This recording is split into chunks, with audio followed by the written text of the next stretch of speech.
Graça e paz. Quando a gente olha para a Bíblia de uma maneira distraída, às vezes nós pensamos que Deus está falando a respeito dos homens. Achamos que a Bíblia trata a respeito dos homens. Mas quando a gente olha principalmente para o livro de Daniel, e se a gente prestar um pouco mais atenção em toda a Bíblia, nós vamos ver que, na verdade, a Bíblia fala de Deus. E a história que ele está escrevendo da glória dele. Ele está mostrando a glória dele aos homens. Para isso, ele usa pessoas que participam da história dele.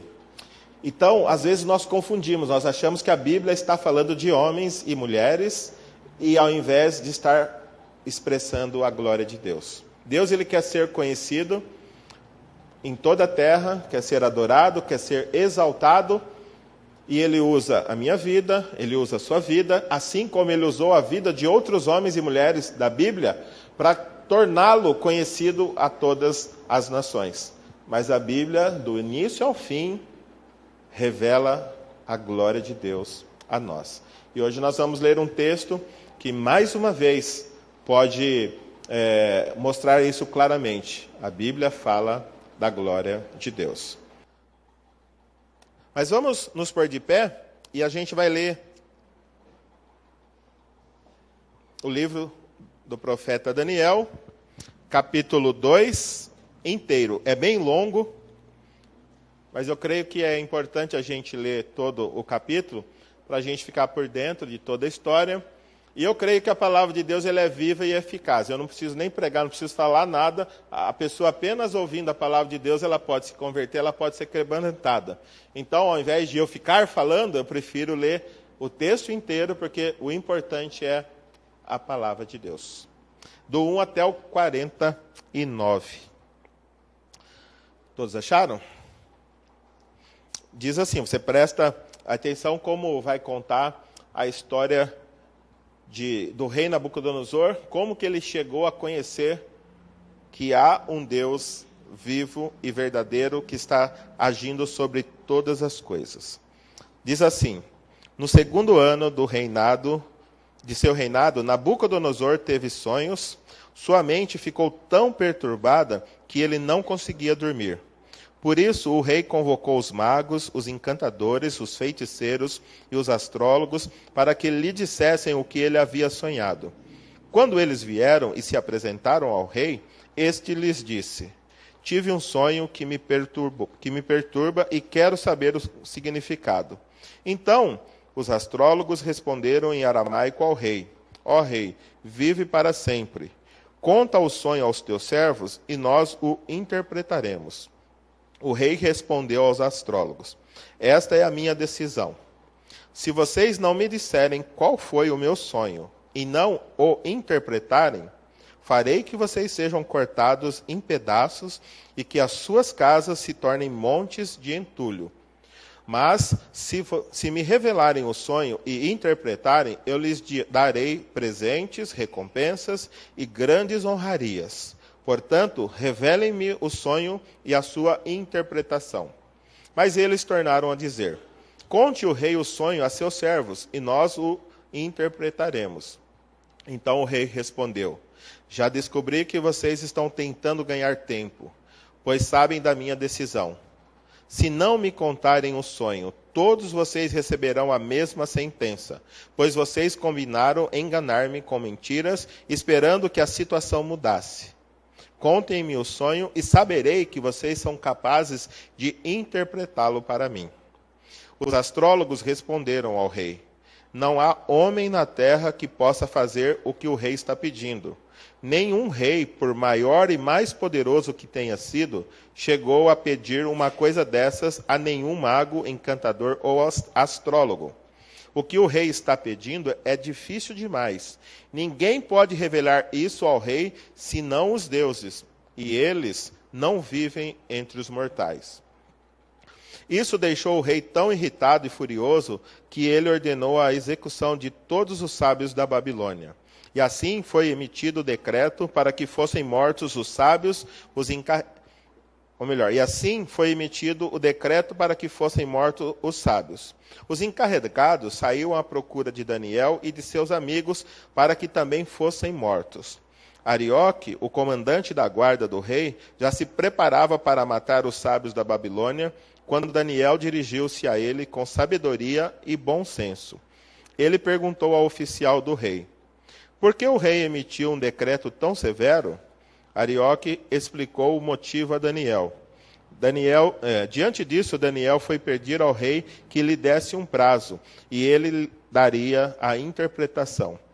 Daniel voltou para casa, contou o problema aos seus amigos, Ananias, Misael e Azarias, e lhes pediu que rogassem ao Deus dos céus que tivesse misericórdia acerca desse mistério, para que ele e seus amigos não fossem executados com os outros sábios da Babilônia. Então, o mistério foi revelado a Daniel de noite numa visão. Daniel louvou o Deus dos céus e disse: louvado seja o nome de Deus para todo sempre, a sabedoria e o poder a ele pertencem. Ele muda as épocas e as estações, destrona reis e os estabelece, dá sabedoria aos sábios e o conhecimento aos que sabem discernir. Revela coisas profundas e ocultas, conhece o que jaz nas trevas, e a luz habita com ele. Eu te agradeço e te louvo, ó Deus dos meus antepassados. Tu me deste sabedoria e poder e me revelaste o que te pedimos. Revelaste-nos o sonho do rei. Então Daniel foi falar com Arioque o que o rei tinha designado para executar os sábios da Babilônia. E lhe disse: não executem os sábios. Leve-me ao rei e eu interpretarei para ele o sonho que teve. Imediatamente, Arioque levou Daniel ao rei e disse: encontrei um homem entre os exilados de Judá que pode dizer ao rei o significado do sonho. O rei perguntou a Daniel, também chamado de Beltesazar: você é capaz de contar-me o que vi no meu sonho e interpretá-lo?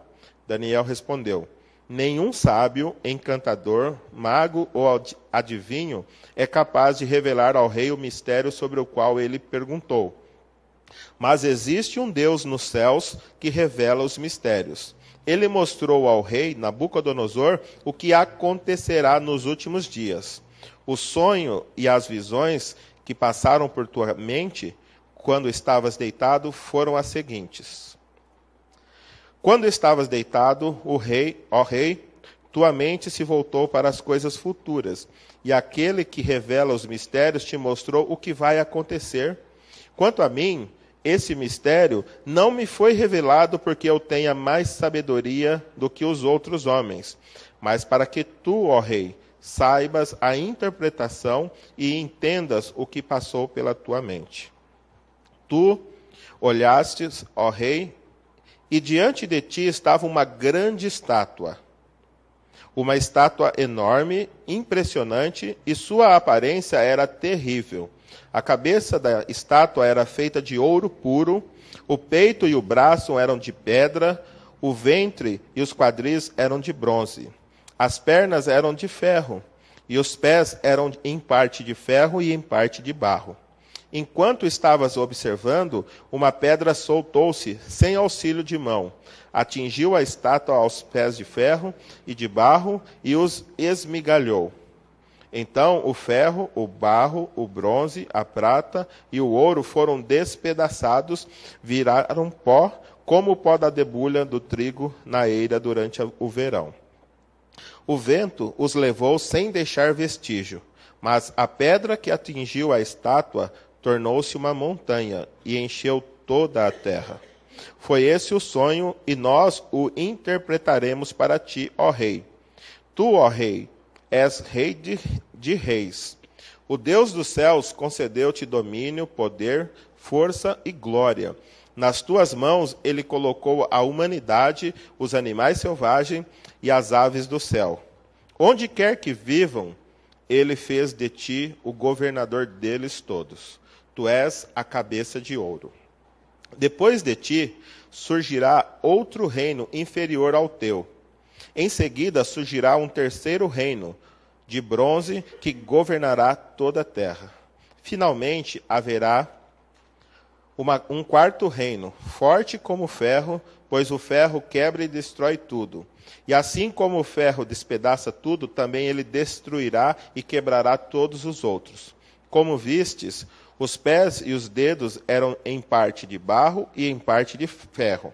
Isso quer dizer que que esse será um reino dividido, mas ainda assim terá um pouco da força do ferro, embora tenhas visto ferro misturado com barro. Assim como os dedos eram em parte de barro e em parte de ferro e em parte de barro, também esse reino será em parte forte e em parte frágil. E como viste, o ferro estava misturado com barro. Isso significa que se buscarão fazer alianças políticas por meio de casamentos, mas a união decorrente dessas alianças não se firmará, assim como o ferro não se mistura com o barro. Na época desses reis, o Deus dos céus estabelecerá um reino que jamais será destruído e que nunca será dominado por nenhum outro povo. Destruirá todos os reinos daqueles reis e os exterminará, mas esse reino durará para sempre. Esse é o significado da visão da pedra que se soltou de uma montanha sem auxílio de mãos, pedra que esmigalhou o ferro, o bronze, o barro, a prata e o ouro. O Deus poderoso mostrou ao rei o que acontecerá no futuro. O sonho é verdadeiro e a interpretação é fiel. Então, o rei Nabucodonosor caiu prostrado diante de Daniel, prestou-lhe honra e ordenou que lhe fosse apresentada uma oferta de cereal e incenso. O rei disse a Daniel: não há dúvida de que o seu Deus é o Deus dos deuses, o Senhor dos reis e aquele que revela os mistérios, pois você conseguiu revelar esse mistério. Assim o rei colocou Daniel num alto cargo e o cobriu de presente. Ele o designou governador de toda a província da Babilônia e encarregado de todos os sábios da província. Além disso, a pedido de Daniel, o rei nomeou Sadraque, Mesaque e Abdenego administradores da província da Babilônia, enquanto o próprio Daniel permaneceu na corte do rei. Oremos. Pai, nós, nesse momento, queremos conhecer o propósito pelo qual o Senhor nos deixou escrito o livro de Daniel. Que esse capítulo possa ficar claro em nossa mente, que a gente possa compreender a Tua soberania, a Tua majestade e a forma como o Senhor lida com os povos, com os reis, com os indivíduos. E ensina-nos a descansarmos nessa Tua soberania. Em nome de Jesus, Pai. Amém. Hoje nós vamos pensar um pouquinho sobre a soberania de Deus. Hoje o Anderson falava pela manhã que se tem uma coisa que o homem não gosta de ouvir é que tem um Deus soberano que dirige a vida dele.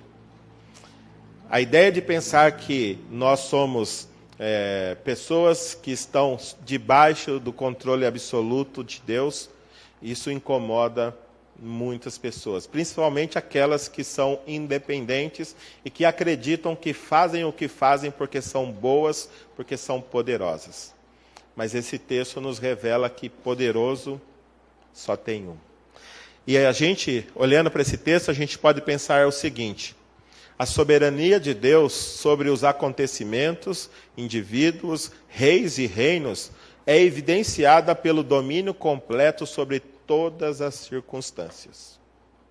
Quando a gente olha para esse texto, a gente pode entender que Deus, Ele domina sobre os reis, sobre os reinos, sobre as pessoas e sobre as circunstâncias que nos cercam.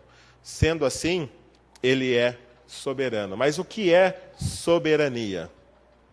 Soberania é a autoridade suprema que detém o poder sem restrições. Teologicamente, soberania significa controle e domínio absoluto de Deus sobre tudo e sobre todos. Assim, Deus é e está além e acima de toda força, poder e autoridade. Isso é soberania. Nós vamos ver aqui no texto que nós temos um rei, a princípio arrogante, prepotente, soberbo, que se achava no direito de dar ordens e que as pessoas tinham que se satisfazer o seu desejo, ainda que o pedido que ele o fez para os seus servos fosse um pedido impossível. Porque a soberania significa que você, além de exigir, você capacita também a pessoa a cumprir aquilo que você está pedindo dela. E a gente vê um rei sentado num trono, dando ordem para pessoas limitadas que são incapazes de corresponder ao seu pedido, e ainda, debaixo de uma prepotência, diz que vai exterminá-los se eles não fizessem o que ele estava pedindo. Muito diferente de Deus, que antes de pedir qualquer coisa para nós, já nos concedeu a sua graça maravilhosa para que eu e você pudéssemos ter a capacidade de fazer o que ele pede. Portanto, quando a gente olha para esse texto, a gente tem que, primeiramente, perceber a soberania de Deus e a fragilidade dos poderosos da terra. O texto inicia-se com o homem mais poderoso do mundo naquela época, extremamente perturbado, não com um exército inimigo, não com um rei poderoso que está se aproximando para destruí-lo, mas o homem mais poderoso da face da terra não consegue dormir por causa de um sonho. Logo, poder não se resume apenas a exércitos, a soldados. Imagina que o palácio onde ele habitava era intransponível, era impossível de outro exército chegar e adentrá-lo. Mas mesmo assim, dormindo na sua cama tranquilamente, ele tem apenas um simples sonho. E ele acorda estarrecido, e ele perde o sono. E aquilo, a palavra lá diz que assim, ele foi golpeado na sua alma. Aquilo penetrou tão profundamente que ele não conseguia descansar enquanto não tivesse a interpretação daquele sono. Embora sua palavra fosse lei, as suas ordens inquestionáveis, ainda assim, agora ele estava abalado por um sonho. Então a gente vê o todo-poderoso Nabucodonosor agora abalado por causa de um sonho. Nós também podemos ver agora a fragilidade dos sábios segundo o mundo diante da insensatez do rei Nabucodonosor. Abaixo do rei se encontravam os astrólogos, os magos, os feiticeiros, os sábios da época, que eram pessoas próximas do rei, e quando ele tinha algum problema, ele ia consultá-los. E aí, essas pessoas são chamadas de sábios segundo o mundo. Eles conheciam de astrologia, conheciam de feitiçaria, conheciam muitas ciências. Mas diante do pedido que o rei Nabucodonosor fez a eles, eles também se mostraram impotentes. A ponto de dizer, o que o rei está pedindo é muito difícil. Nenhum homem é capaz de fazer isso. Alguns dos astrólogos, alguns dos feiticeiros se achavam semideuses, melhores do que os homens mortais, porque eles tinham um conhecimento superior. Mas agora, diante do sonho do rei e do pedido do rei, eles reconhecem que eles são limitados, eles são mortais, e que somente um ser divino poderia revelar aquilo que ele estava pedindo. E eles dizem ao rei, infelizmente, os deuses não habitam entre nós. Ou seja, eles não sabiam que havia um Deus nos céus que tinha prazer de se relacionar com os homens e, além do mais, revelar mistério aos homens. Eles deram uma desculpa dizendo, rei, o que o senhor está pedindo é impossível. Mas vocês já notaram a dificuldade do rei e a dificuldade desses sábios? Imagina eu chegar para você e falar, eu tive um sonho essa noite. Adivinha o meu sonho? E foi exatamente isso que o rei pediu, para que os magos, os encantadores, os sábios, além de interpretar, deveriam contar o sonho que o rei teve. Impossível. Então, nós vemos um rei fragilizado diante do seu sonho, e os grandes sábios da época também fragilizados diante do pedido de Nabucodonosor. E também a gente entende a fragilidade de um poderoso incapaz de ser atendido. É interessante, ele poderia pedir para todo o exército dele invadir qualquer cidade, o exército iria. Ele poderia pedir para os seus chefes do exército matar qualquer um dos sábios, matar todos os sábios, coisa que aconteceria, e isso seria feito. Mas uma coisa aparentemente simples, que perturbou a mente dele, tirou a paz, a ponto de deixá-lo insano e exterminar todas as pessoas que estavam do lado dele e sempre estiveram do lado dele, aconselhando, ajudando ele nos assuntos difíceis. Imagina como seria a vida dele depois que ele matasse todos os sábios. Se eles não eram incapazes de interpretar um simples sonho que estava perturbando ele, como seria a vida dele depois tomando as decisões que ele tinha que tomar como rei, sem as pessoas que sempre estiveram do lado dele? Então a gente vê, por causa da incapacidade dele, ele tinha poder, ele tinha riqueza e ele tinha fama.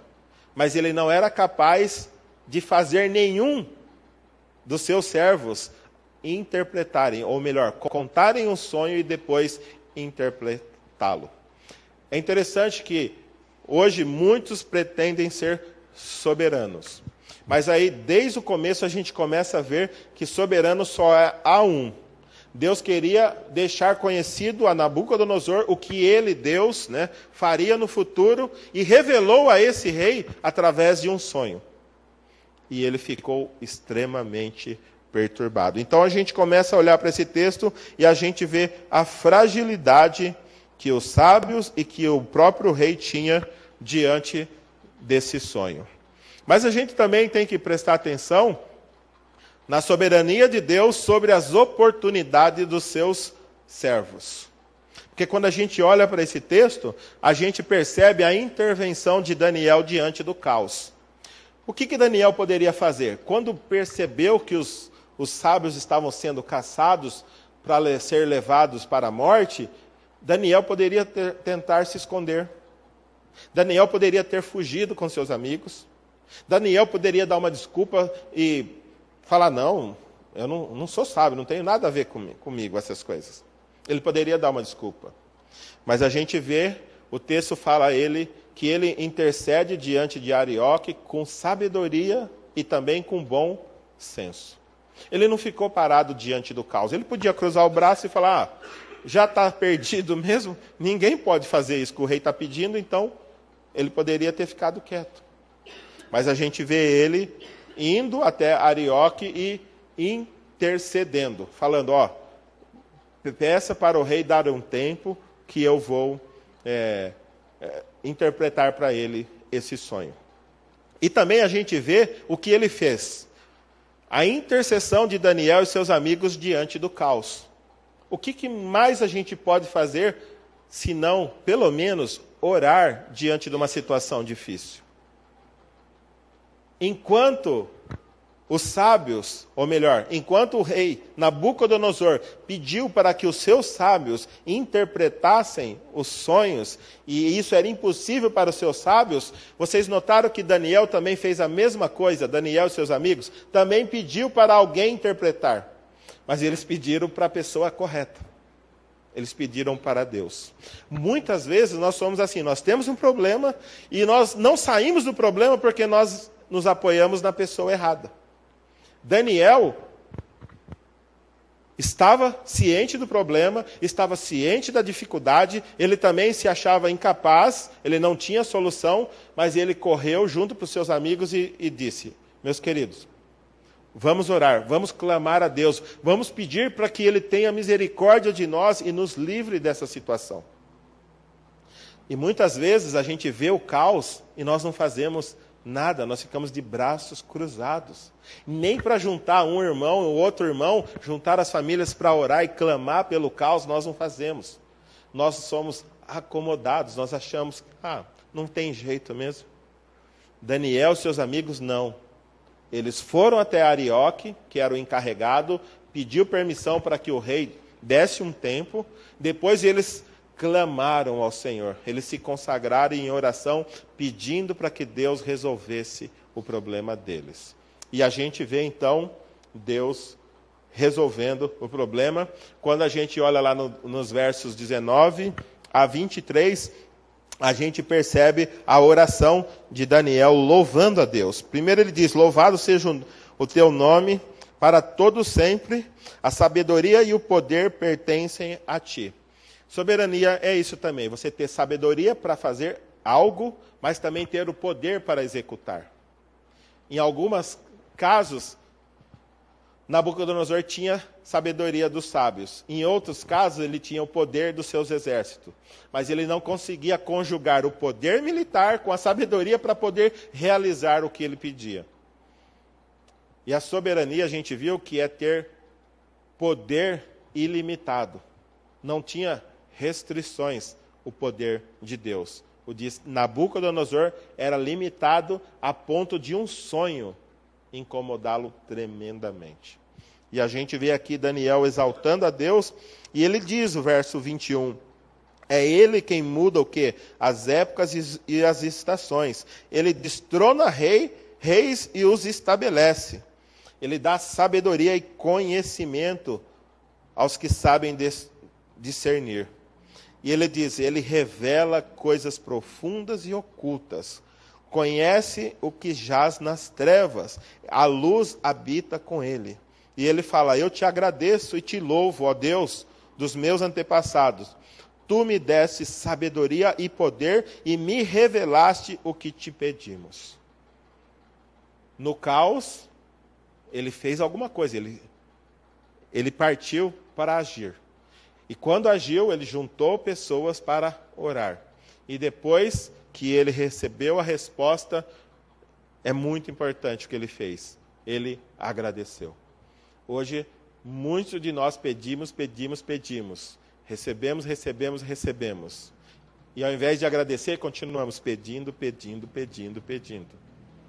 E aqui mostra Daniel, pediu, mas quando recebeu também parou para agradecer. A gratidão deve fazer parte da vida do servo de Deus. Mas agora, a gente passa então para a soberania de Deus sobre os reinos mundiais e seus destinos. Agora eu preciso passar um vídeo. O rei sonhou com uma grande imagem, cuja cabeça era de ouro, o peito e os braços de prata, o ventre e os quadris de bronze, as pernas de ferro, os pés eram parte de ferro e parte de barro. Então, uma pedra, lançada sem o auxílio de mãos, feriu a estátua nos pés de ferro e de barro. A imagem desmoronou e foi levada pelo vento.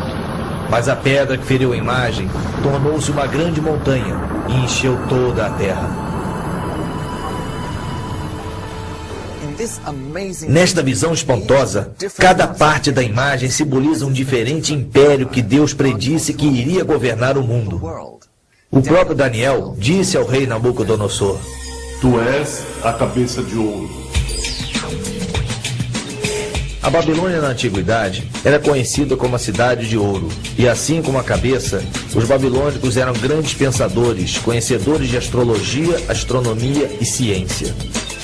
Exatamente como a imagem tinha 2 braços, o império seguinte foi uma aliança entre os medos e os persas, que conquistaram a Babilônia em 538 a.C. Eles eram muito hábeis com as mãos, especialistas em trabalhos manuais e construção. O Império Medo-Persa foi conquistado em 333 a.C. pela Grécia, que Deus comparou ao ventre da imagem. O povo grego era hedonista, sempre em busca do prazer, simbolizado aqui pelo ventre e os desejos da carne. Roma foi o império seguinte, simbolizado pelas 2 pernas de ferro da imagem. foi o mais forte de todos, governando o mundo com mão de ferro. Assim como as duas pernas, era dividido no Império Ocidental e no Oriental. E também como as duas pernas, os romanos marchavam bastante. As pernas eram a parte mais longa do corpo. E de todos os impérios mundiais, Roma foi o que governou por mais tempo, quase 1000 anos. Desde então, o mundo tem estado dividido em vários outros impérios, mas nenhum forte o suficiente para governar o mundo inteiro. Só o finalzinho aqui, que eu não concordo muito, porque diz assim, se você notar, está dizendo assim, ele teve o sonho com a estátua tinha uma cabeça de ouro, e ele falou, Nabucodonosor, tu és o cabeça de ouro. Essa cabeça de ouro representa você é rei de reis. E Deus colocou você para governar todo ser humano, para governar todos os animais, tudo que tem na terra, Deus colocou debaixo da sua mão. Deus te deu poder sobre tudo isso. Depois de você virar um outro reino. E esse reino, se a gente vai acabar vendo esse próximo reino, que é os Medos e os Persas, que lá para o capítulo 6, eles vão invadir a Babilônia. Então, o próprio texto aqui, ele é muito explicativo, né? Quando diz que em 538, na verdade, eles invadiram e conquistaram a Babilônia. E ele mostra que tem 2 braços, e é perfeita a descrição. E o livro de Daniel é um dos livros mais criticados por causa da exatidão dos relatos que ele nos traz.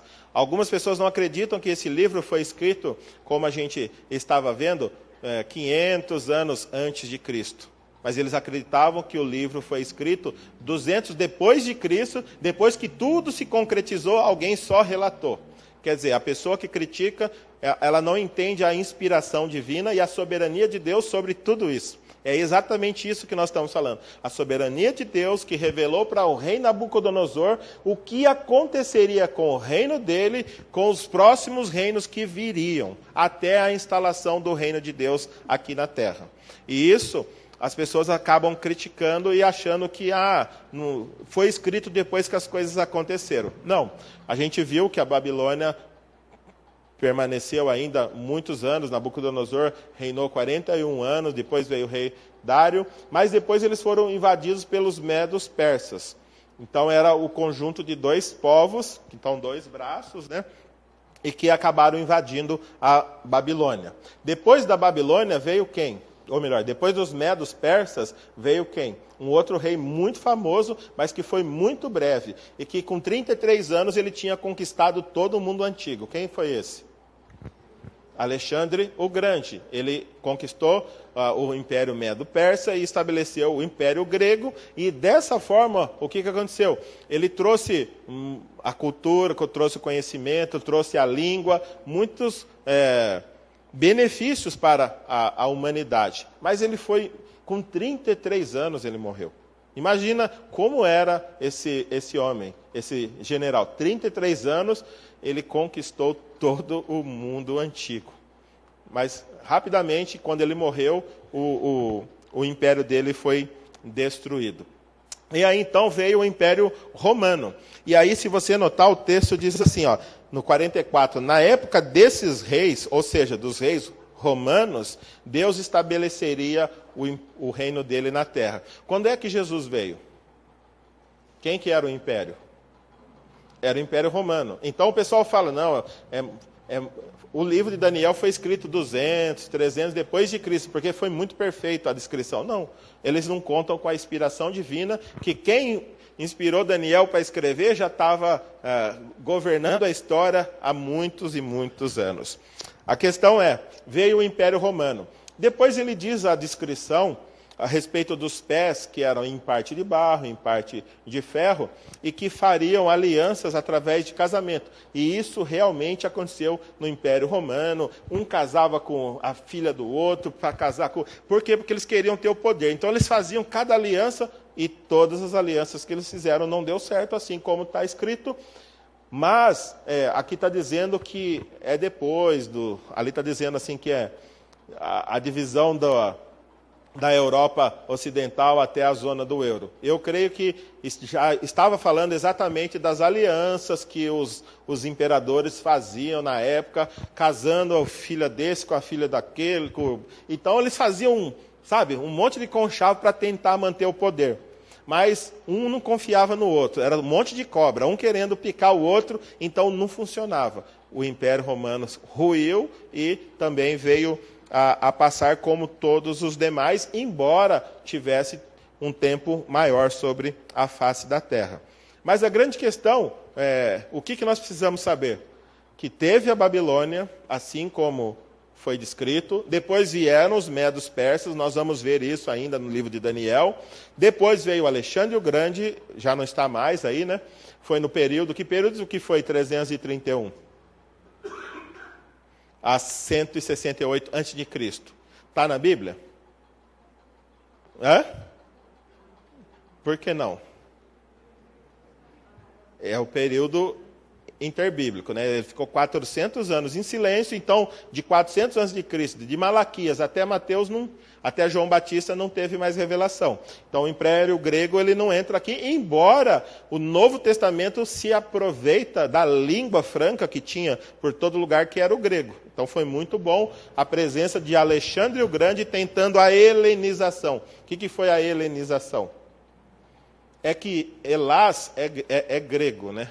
Significa grego. Então, a helenização foi a tentativa de tornar todo o império grego, né? Conhecer a cultura grega, falar grego, e isso foi bom porque quando o evangelho chegou, os missionários iam por todos os lugares e em todos os lugares as pessoas sabiam falar grego, então eles podiam ser entendidos em todos os lugares. Então Alexandre o Grande teve grande participação para que, vindo a plenitude dos tempos, quando, como diz Gálatas, né, Deus preparou todo mundo para que Jesus viesse e o evangelho fosse completado.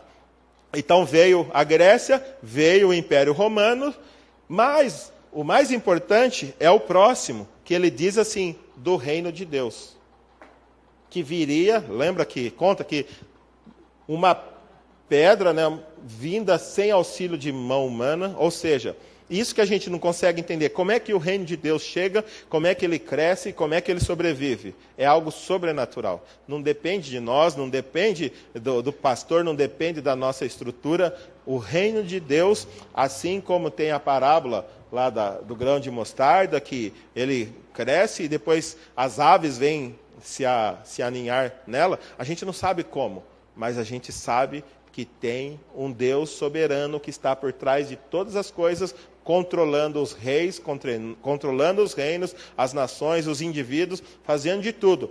E ele também implantaria o reino dele no Império Romano. E foi exatamente no Império Romano que Jesus veio e Jesus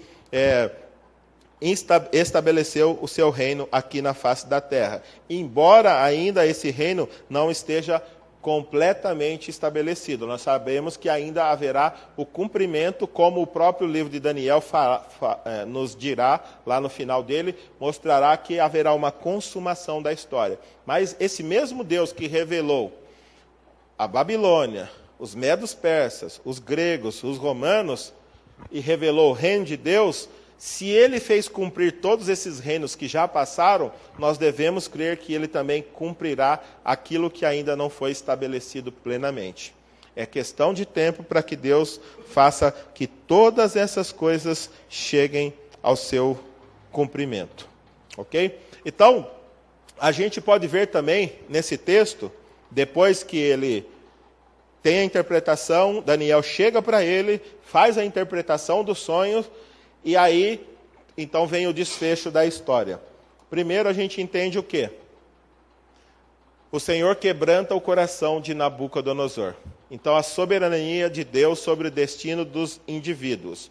No ponto 3, a gente viu que Deus ele é soberano sobre as nações. Mas aqui também a gente vê Deus, além de dirigir as nações, dirige as pessoas que fazem parte dessas nações. E a gente encontra o rei Nabucodonosor reconhecendo que tem um Deus que revela os mistérios, que é Deus dos deuses e Senhor dos reis. Quer dizer, ele percebeu, ele ainda não conhecia esse Deus, mas ele sabia que acima dele rei Nabucodonosor, tinha um Deus soberano que estava no controle de todas as coisas. É interessante a gente notar, algumas pessoas vão ficar alarmadas com o que eu vou falar, mas no capítulo 4 a gente vai ver o rei Nabucodonosor convertido, rendido aos pés do Senhor. Deus o humilhou de tal maneira que ele teve que exaltar e reconhecer que Deus era Deus sobre ele também. Esse mesmo Nabucodonosor que aqui começou a perceber que tinha um Deus, no capítulo 4, se rende a esse Deus maravilhoso. E a gente percebe também, o Senhor exalta Daniel e seus amigos na corte de Nabucodonosor. Daniel, que começou o capítulo sendo ameaçado de morte por causa da fúria do rei, termina agora sendo exaltado, colocado para trabalhar na corte, como governador da província da Babilônia, e ele também intercede pelos seus amigos, que também oraram com ele, para que eles fossem colocados em cargos de importância na província. Então, aqueles sábios, inclusive Daniel, que estava ameaçado no começo do capítulo, agora a gente vê eles calmos, tranquilos, por quê? Porque existe um Deus que revela mistérios, existe um Deus que controla as nações, existe um Deus que é soberano sobre tudo e sobre todos. Agora, a gente já viu o livro, já viu o capítulo e deu para entender mais ou menos o que foi o sonho, deu para entender mais ou menos a sequência das nações. Aí eu pergunto, e o que isso tem a ver conosco? Por que será que Deus deixou escrito esse livro? Será que Ele quer ensinar o que para a gente? Então, eu creio que algumas aplicações a gente tem que tirar desse livro. Porque senão não teria sentido a gente passar um tempo falando sobre Daniel lá no passado.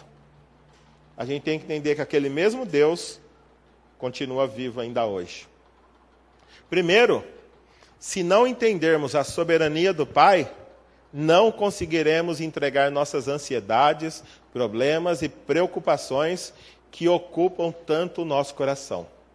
Por isso, quanto mais próximos estivermos dessa compreensão, mais seguros e confiantes viveremos no Senhor. Ou seja, se a gente entender claramente o que é a soberania de Deus, nós vamos poder entregar mais facilmente a Ele os problemas que nos cercam. Por que às vezes nós ficamos carregando pesar no coração? Por que às vezes nós ficamos ali, sabe, apertados, angustiados? Porque nós não confiamos que acima de todo o universo tem um Deus que está no controle de todas as coisas. Nada foge ao controle de Deus. A gente pode ver, aonde que você consegue ver a soberania de Deus nesse texto? Onde você consegue ver? Primeiro, a forma como Daniel foi colocado ali no palácio. Como ele foi escolhido a dedos para estar lá. Segundo, como é que ele teve a sabedoria para chegar em Arioque. Terceiro, como é que o rei deu tempo, porque o rei já estava determinado a matar todos. Quarto, quando a gente vê como o rei se prostra diante de Daniel quando ele revela os sonhos. E quinto, quando a gente vê Daniel, que era para ser morto, agora é exaltado como governador da província. E os amigos dele também são colocados como em cargos de confiança. A gente vê o tempo inteiro Deus agindo. O próprio Deus deu o sonho a Nabucodonosor, e através desse sonho, Deus usou os seus servos que já estavam ali para tornar Deus conhecido para o rei Nabucodonosor. Então, o tempo inteiro a gente vê Deus agindo de forma que a vida dos seus servos foram preservadas para trazer conhecimento de quem é o Deus que está no controle de todas as coisas. Segundo ponto que a gente tem que entender, a soberania implica não apenas em desejar algo, mas em ter poder para determinar que esse algo seja concretizado.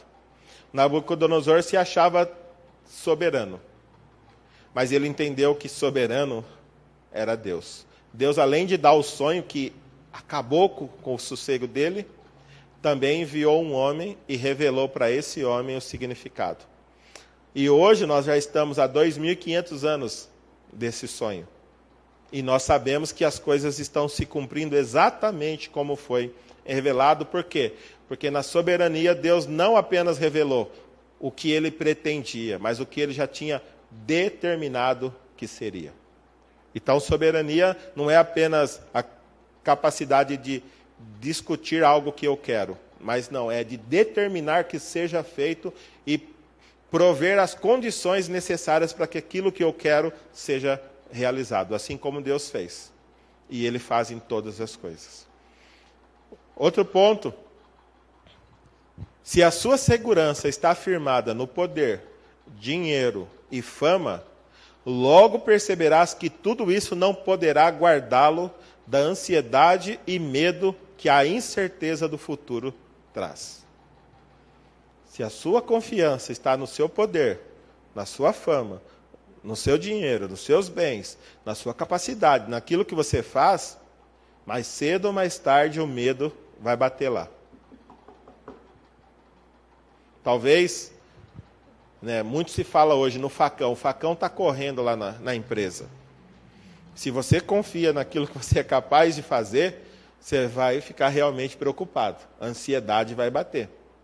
Mas se a sua confiança está naquele Deus que tem controle também do seu patrão, que tem controle da Dilma e de todos os demais, aí você pode descansar. Falei da Dilma, né? Mas o próximo ponto diz o quê? A soberania de Deus estende-se sobre todas as nações e governantes, sejam bons ou maus. Mas e o Estado Islâmico? De alguma forma, Deus está no controle. Porque lembra qual foi a primeira mensagem de Daniel? Que Deus permitiu que a Babilônia invadisse Jerusalém, levasse escravo Daniel e seus amigos, e também todos os vasos lá, os vasos de ouro lá do templo, e também depois ele permitiu que o templo fosse destruído. Por quê? Ele sempre tem algo para mostrar. Ele sempre tem algo para nos ensinar. E a gente tem que acreditar que Ele está no controle, mesmo quando as coisas parecem ter fugido do controle. E o que eu penso a respeito do Estado Islâmico, eu já falei aqui, falar de novo, que eu creio que uma das formas na sabedoria divina de barrar o avanço do Estado Islâmico é permitindo que eles fizessem essas atrocidades. Eles estavam sendo recebidos de braços abertos no mundo inteiro. As grandes cidades estavam preparadas para que eles chegassem. E com isso que tem acontecido, o pessoal está... Opa, para um pouquinho. Então Deus pode impedir o avanço que o Islã está tendo no mundo através das atrocidades que o Estado Islâmico está fazendo. E a gente viu, Deus não poupa os seus servos de sofrimento.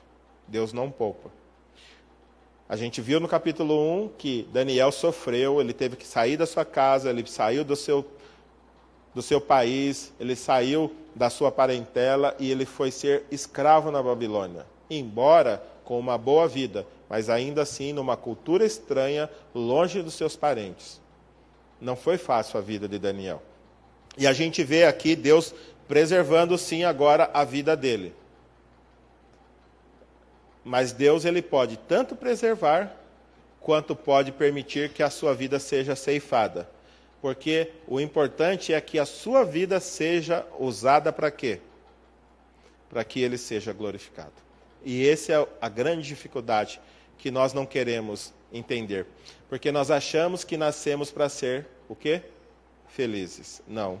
Nós nascemos e existimos para glorificar a Deus. E você pode glorificar tanto louvando a Ele, como Daniel louvou, quanto sendo morto, assim como a gente tem visto os nossos irmãos sendo degolados pelo Estado Islâmico, e eles morrem cantando e louvando a Jesus. os muçulmanos não conseguem entender. Da onde vem essa força? Para morrer louvando? Morrer cantando um Deus que não livra? Da onde vem? Só pode vir da graça de Deus. Outra coisa, a soberania de Deus estende-se sobre todos os indivíduos, seja bons ou maus. Isso é uma coisa muito difícil de se entender. Por quê? Porque a gente costuma dizer que temos livre-arbítrio para fazer o que queremos fazer, na hora que queremos, do jeito que queremos. E aí, se eu falar que Deus tem uma caixinha, você está dentro da caixinha, e Ele coloca essa caixinha em cima do fogo para esquentar, e você ficar esperneando e olhar para cima, aí você vai ficar bravo que Deus não é assim. Como que Deus usou a nação da Babilônia para trazer Israel para Ele? De que forma? Permitiu que Israel fosse invadido, destruído, para que depois de 70 anos de cativeiro na Babilônia, o povo pudesse ser quebrantado e então voltar o seu coração para Deus. E às vezes a gente acha que faz o que quer, do jeito que quer, na hora que quer. Até que a gente encontra com Deus ali na esquina.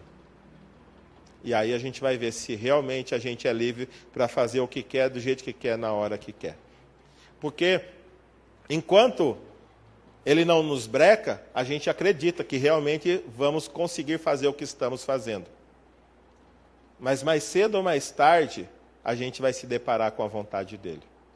E aí, ou a gente faz a vontade dEle e glorifica Ele, ou acontece como aconteceu com o rei Nabucodonosor, no capítulo 4, que a gente vai ver como é que ele foi humilhado até reconhecer quem era Deus. Então, Deus, Ele está no controle dos reinos e das nações, mas Ele também está no controle das coisas que acontecem com as nossas vidas. Os locais aonde Ele nos põe, as pessoas que Ele coloca ao nosso redor, as dificuldades que enfrentamos, todas Deus está no controle e Ele quer nos levar para onde Ele já havia determinado. Se eu seguir voluntariamente, eu vou seguir de uma maneira muito gostosa e suave, como Daniel chegou. Mas eu posso também insistir e ser como Nabucodonosor. Ou como Belsazzar, que a gente vai ver no capítulo 6. Pessoas que desafiaram a soberania de Deus e que quiseram tirar braço de ferro com Deus. E adivinha quem ganhou? Deus. Engraçado, né? Então Deus, Ele está no controle dos reinos, mas Ele também está no controle das nossas vidas. Isso é interessante, a gente tem que notar. Sua vida é cuidada pelo mesmo Deus que cuidou de Daniel. E pode ser usada até mesmo nos momentos de caos que o cerca. Talvez você esteja no meio do caos agora. Mas o mesmo Deus que cuidou de Daniel ali no palácio, Ele continua ainda ativo e cuidando de você. E assim como Ele usou a vida de Daniel no meio do caos para trazer uma luz, para que Deus fosse exaltado, você também pode ser usado no meio do caos que você está vivendo para trazer glória a Deus, para que Ele seja exaltado. Ele não vai ser exaltado apenas se você ficar milionário e vir aqui dar o testemunho da campanha que a gente fez, né? Então agora, assim você ficou rico, então você tem algo para contar. Eu creio que Ele vai ser muito mais exaltado na vida daqueles irmãos que estão morrendo lá na mão do Estado Islâmico e não negam a Cristo, mas permanecem fiel, do que se a gente ficasse rico do dia para a noite. Deus é muito mais exaltado diante da morte dos seus do que do engrandecimento humano. O mesmo Deus que cuidou de Daniel pode cuidar de você. E se Ele cuidar, a sua vida vai trazer glória para Ele. Já que todos os reinos desse mundo passarão, os nossos maiores esforços deveriam ser a serviço do reino de Deus. Qualquer outro reino, o Império Americano vai passar, eu creio que virá o Império Chinês, que também passará, e vão continuar. O único império que vai reinar para todos sempre é o reino de Deus. E já que qualquer outro império passará, por que não investir os nossos esforços, que são poucos aqui durante a nossa jornada no reino de Deus, porque nós podemos colher frutos para toda a eternidade. Por mais que a gente junte bens aqui na terra, tudo ficará aqui. Conta-se a história de Alexandre o Grande. Já contei, não sei se verdade, se mentira. Mas os últimos pedidos que ele fez. Primeiro, que ele fosse levado pelos médicos. Segundo, que os seus braços fossem largados para fora e os seus bens fossem deixados por toda a estrada até o túmulo dele. Primeiro, para mostrar que os médicos não têm poder sobre a vida. Existe alguém que tem poder sobre a vida. Segundo, para mostrar que ele foi de mão vazia e que tudo que ele acarretou durante a vida ficou largado na estrada. Se esse é o nosso futuro, por que não investir naquilo que realmente poderá ser desfrutado lá na glória? Eu tenho falado, o nosso tema qual é o do ano? Minha casa, lugar de salvação. Já pensou você, com aquele parente que nunca ouviu falar de Jesus, você sendo desafiado a compartilhar e poder encontrar com ele lá na glória? Muito melhor do que todo o tesouro que você poderia ajuntar aqui na face da terra, porque vai ficar aqui. Mas os seus filhos, os seus primos, seus tios, avós, todos podem ser alcançados pela graça de Deus. E um dia poderão estar contigo lá na glória, para toda a eternidade. Esse é um investimento que vale a pena. Investir em vidas. Investir em vidas. Que tal a gente sair daqui hoje, crendo no que Deus ele é soberano, Ele está no controle de todas as coisas, e Ele também quer usar a sua vida para trazer glória a Ele, mesmo no meio do caos. Que tal? Que tal, assim como Daniel e seus amigos, orarmos pelas situações que estão nos incomodando?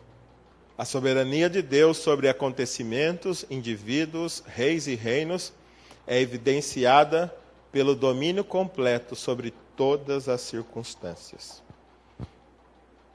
O texto começa falando de um rei que se achava soberano e começa exaltando um Deus que realmente é soberano.